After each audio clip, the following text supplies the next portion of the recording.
It is a tragedy of our race that it is probably destined to die of cold, while the greater part of the substance of the universe still remains too hot for life to obtain a footing.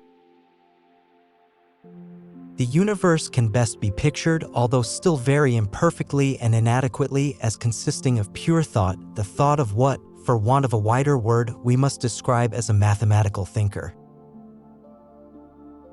The physicist asserts that mathematical symbols can interpret, colligate, and predict sense impressions. The mathematical character of modern physics is a tribute to the skill of the physicist, not a fact about the world.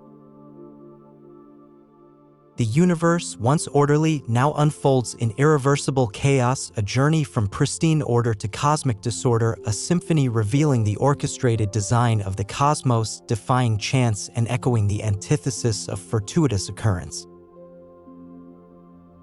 The universe, whether spontaneously originated or created, stands indifferent to our expectations. Its origins, a puzzle wrapped in scientific hypotheses, offer no solace.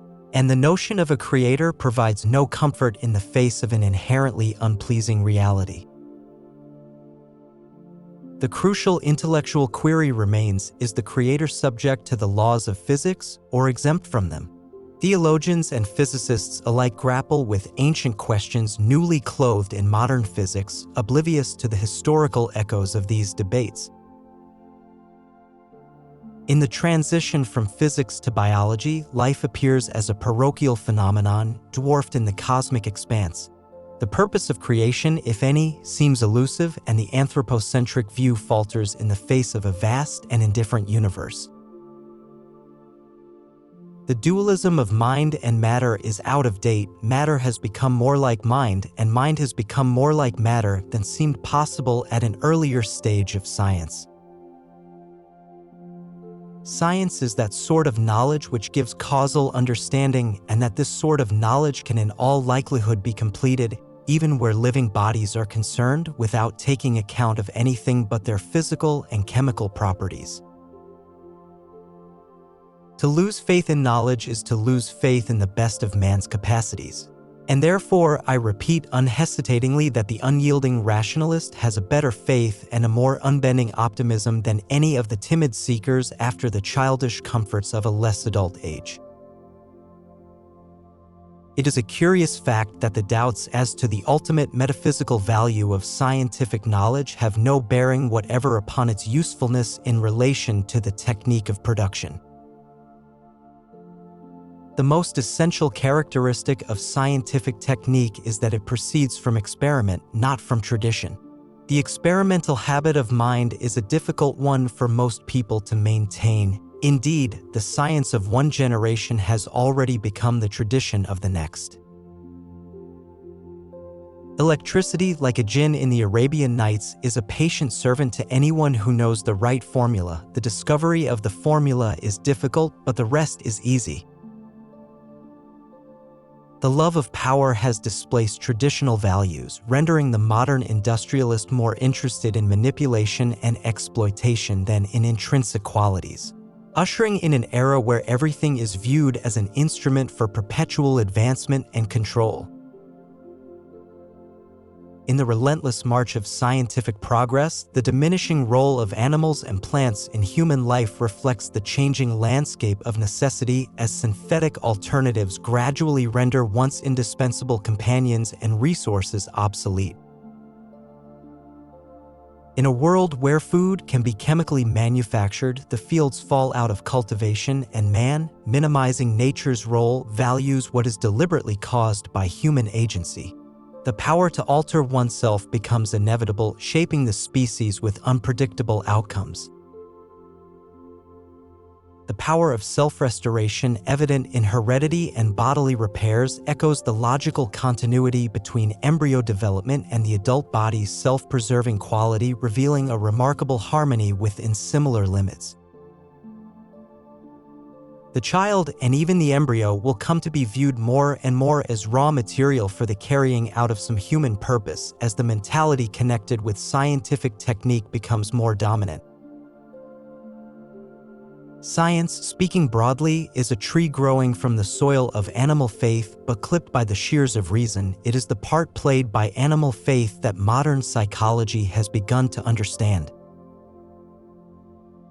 Sane beliefs are those inspired by desires which agree with the desires of other men. Insane beliefs are those inspired by desires which conflict with those of other men.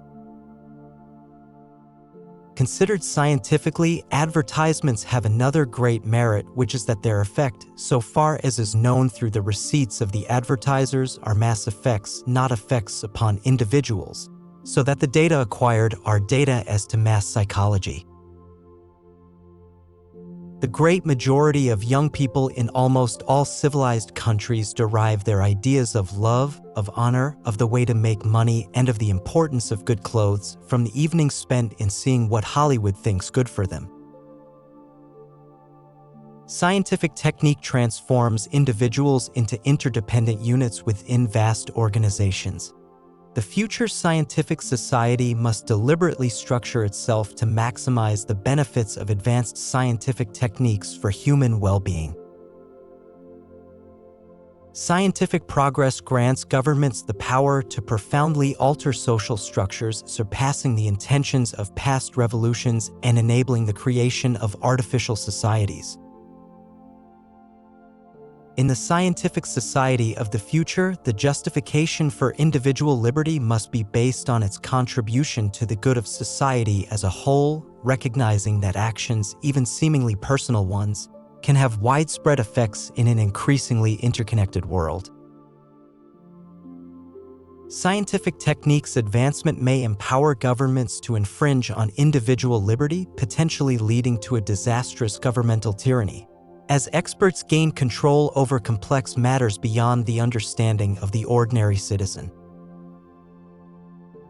Equality, like liberty, is, I fear, no more than a 19th century dream.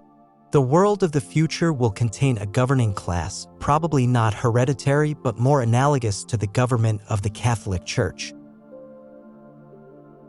Discovery will be killed by respect for authority. A painful duty awaits rulers to eliminate those who, with marked ability, show regrettable solidarity with the masses and pose a threat to the established order. The desire for knowledge has two forms. One seeks power, prevalent in science's development. The other, found in the mystic, lover, and poet, seeks knowledge for the ecstasy of contemplation, where joy and delight shed happiness upon the lover. As science evolves, the love for nature that birthed it is eclipsed by the power-seeking impulse, turning the lover of the world into its tyrant. This shift threatens cruelty in a society where power overwhelms love.